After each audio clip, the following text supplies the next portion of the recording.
Good morning, boys and girls, and welcome to Adventures of the Broke and Retired. I'm Don. I'll be your host today, along with my sidekick, Elmer the Remote.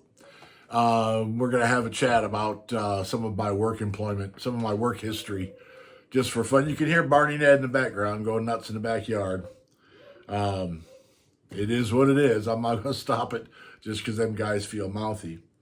Anyhow, when I first came to Louisiana, I spent a lot of time. I worked at the Honda shop, and I ended up, for a while, I ended up kind of bouncing back and forth between the Honda shop and other things. I was very, very easily bored. Okay, so I'd go to work at the Honda shop. When I was a mechanic there, this was going on, not as service manager. Anyway, as a mechanic, I would work at the shop, and I don't know. After a few months, I'd get bored with it and quit and go find something else to do. And then a month or two or a year or whatever it was later, one of the mechanics would come to my house. Hey, bro, you need to come back to work, man. We need somebody over there. So I'd go back to work for a while, and I bounced around quite a bit. I was a young guy. I was single.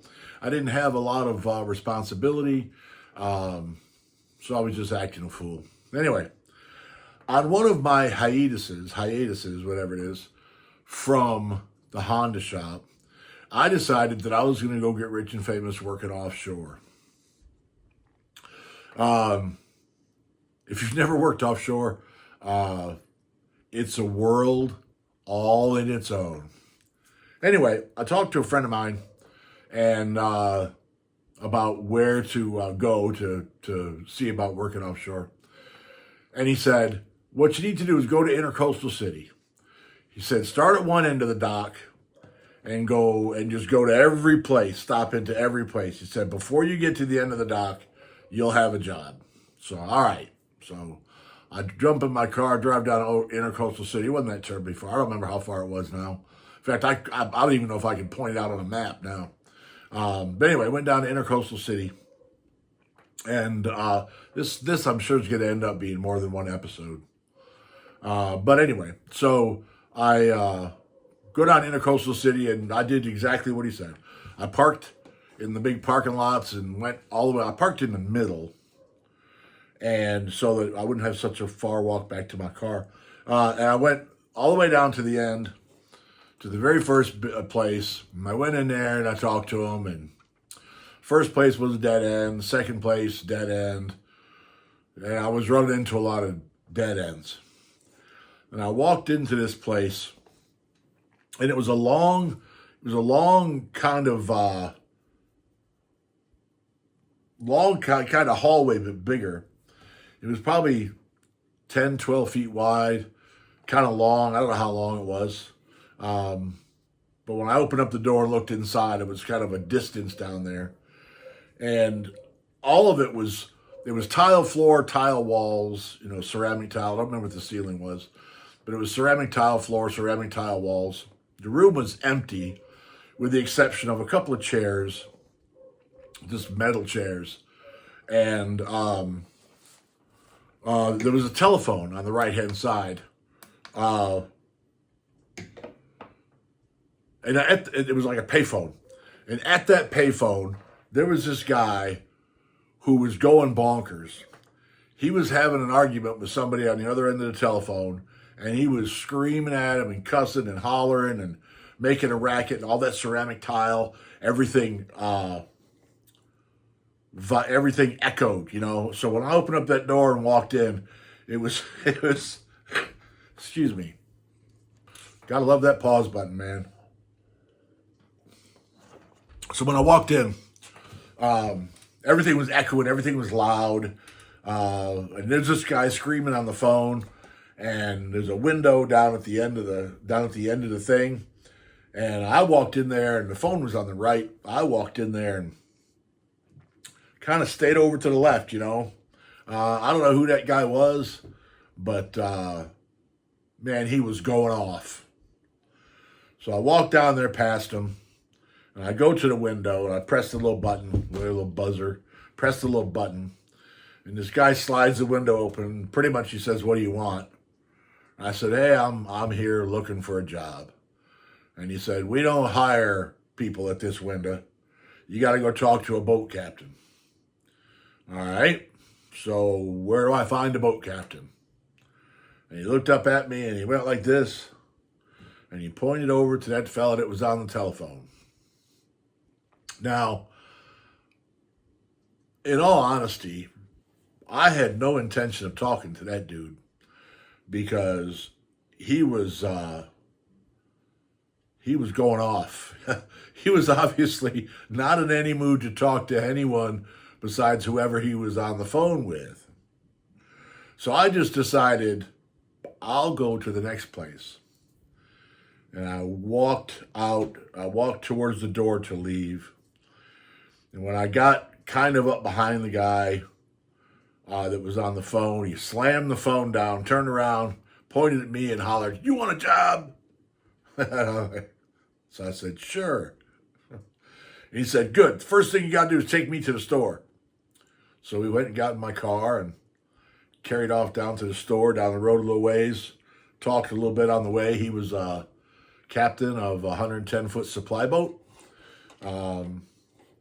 He and his sister and their dog were the crew, and the guy he was on the phone with was his deckhand who had not shown up, and he called him to find out where he was, and he said he's not coming back to work, and he was mad about it because he had left him and his sister and their dog without a deckhand, which is a pretty important job.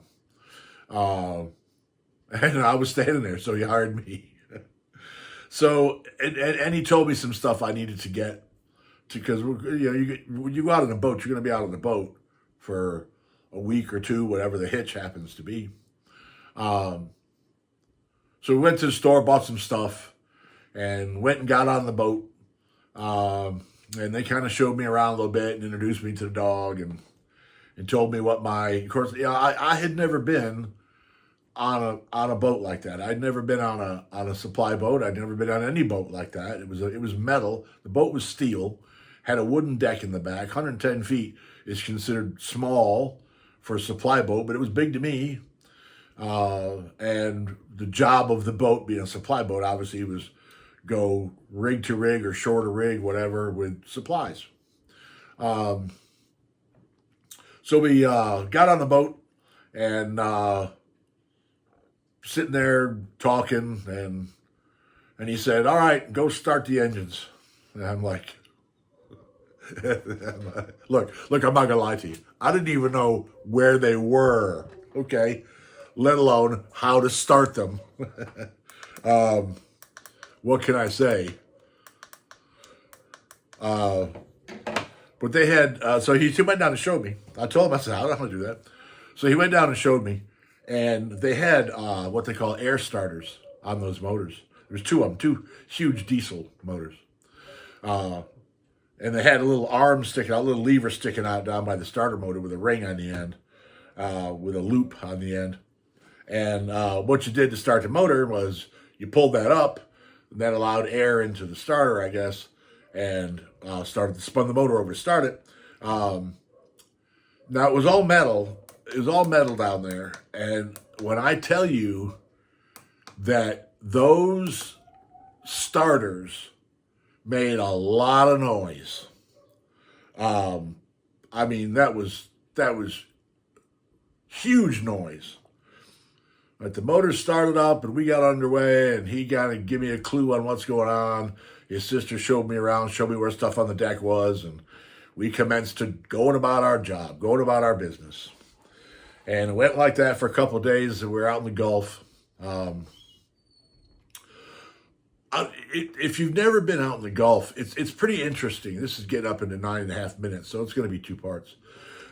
It's pretty interesting out there in the Gulf, because, well, at least it was then. This is like 1979, 1980, something like that. It's pretty interesting out there in the Gulf. I'd never been out there. First of all, the first few days I was out there, the water was smooth as glass. I mean, it was almost like being in a swimming pool. During the day, it was bright sunshine. It was absolutely beautiful. I really enjoyed the first couple of days I was out there. Of course, you think the only time you got to work is when you're either loading or unloading the boat, and that ain't true. because they're not going to let anybody sit around and do nothing. You got to do something. So cleaning and painting the boat was a constant thing. If you weren't loading or unloading, you were cleaning and painting, cleaning and painting, cleaning and painting, which I hated, to be honest with you.